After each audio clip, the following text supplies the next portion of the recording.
Pagkatapos ng laban ng Gilas at Brazil, ay inangasan pa nga itong si Coach Tim Cone ng isang staff ng Brazil papuntang dugout dahil hindi daw uubra ang triangle offense ni Coach Tim Cone. Hindi nga daw ito nagustuhan ni Coach Tim at muntik pa nga daw nagkagulo. First time nga lang ito nangyari mga ka-sports.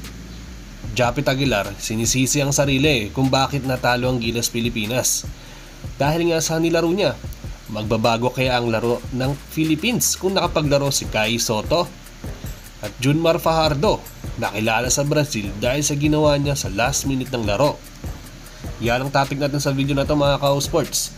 Pero bago nga ang lahat, pakisuportahan ang aking channel sa pag-like at subscribe. I-click ang notification bell button para lagi kayo ma-notify sa mga latest videos ko. Tara at pag-usapan na natin yan. Hindi nga naging maganda ang naging simula ni Justin Brownlee dahil mahigpit ang depensa sa kanya ng Brazil at 0 out of 5 nga dito siya sa umpisa. Mabuti na nga lang ay nag-init agad itong si Dwight Ramos, dalawang sunod na tres agad ang nagawa niya sa first quarter.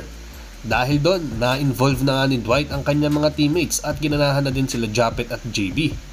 May isang possession pa nga na akala ng karamihan ay turnover na sa Gilas pero biglang nag-tres si Justin Brownlee at napa-timeout na ang coach ng Brazil sa 10-0 run ng Gilas. Pansin ko nga mga ka-sports, kinakaya-kaya lang ni Chris New sa mga kabantayan niya at tinake advantage siya nga ito sa ilang possession. Dahil nga doon, nakaya na nga lang itong si Hugo. Natapos ang first quarter sa score na 22-12 in favor of Gilas Pilipinas. Sa second quarter, may buzzer beater na nagawa si Junmar. Medyo nagkanya-kanya kasi ang Gilas dahil sa pahinga nga itong si JB at wala nga sa court. Pero ginawa ng paraan ni Junmar na maka-score sa jump shot na nagawa niya nga. Team effort ang ginawa ng Gilas dito dahil sa ganda ng ball movement nila.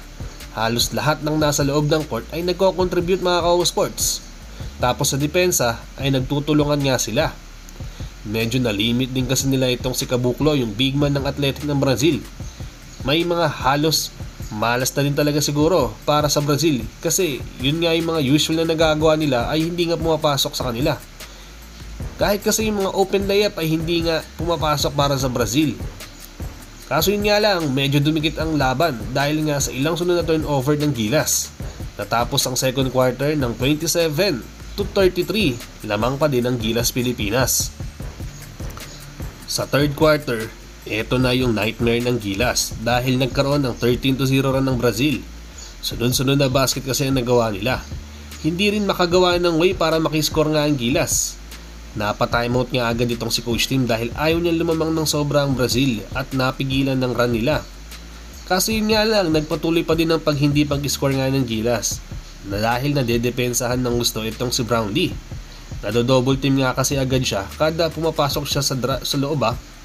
Kahit fast break ay hindi nga nakakagawa ang Gilas dahil nakakabalik agad sa depensa ang kalaban. At ang ending, lumobo na ng double digit ang kalamangan ng Brazil. 6 points nga lang ang nagawa ng Gilas dito sa third quarter at habang sa Brazil ay naka 24 points sila. Sobrang layo at hindi nga yun ang ine-expect na mangyari ni Coach Tim. Dilubyo nga itong nangyari sa Gilas sa quarter na ito.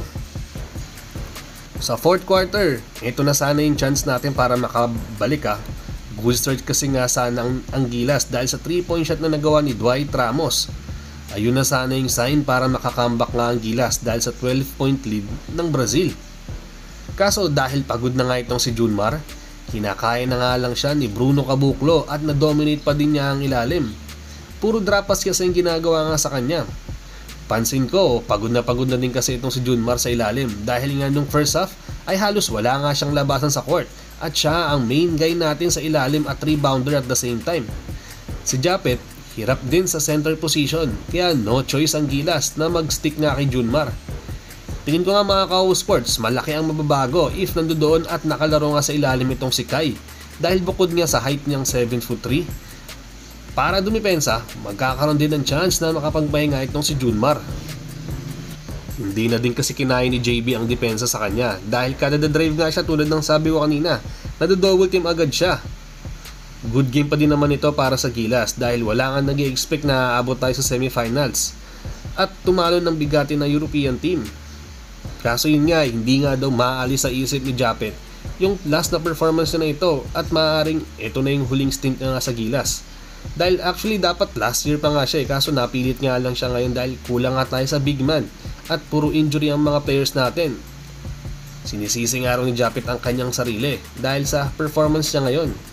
Pero ganun pa man, move on na lang tayo.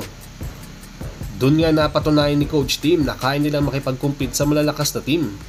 At kailangan na lang din talaga ng mga healthy players para makagawa nga at makapunta nga tayo sa next stage.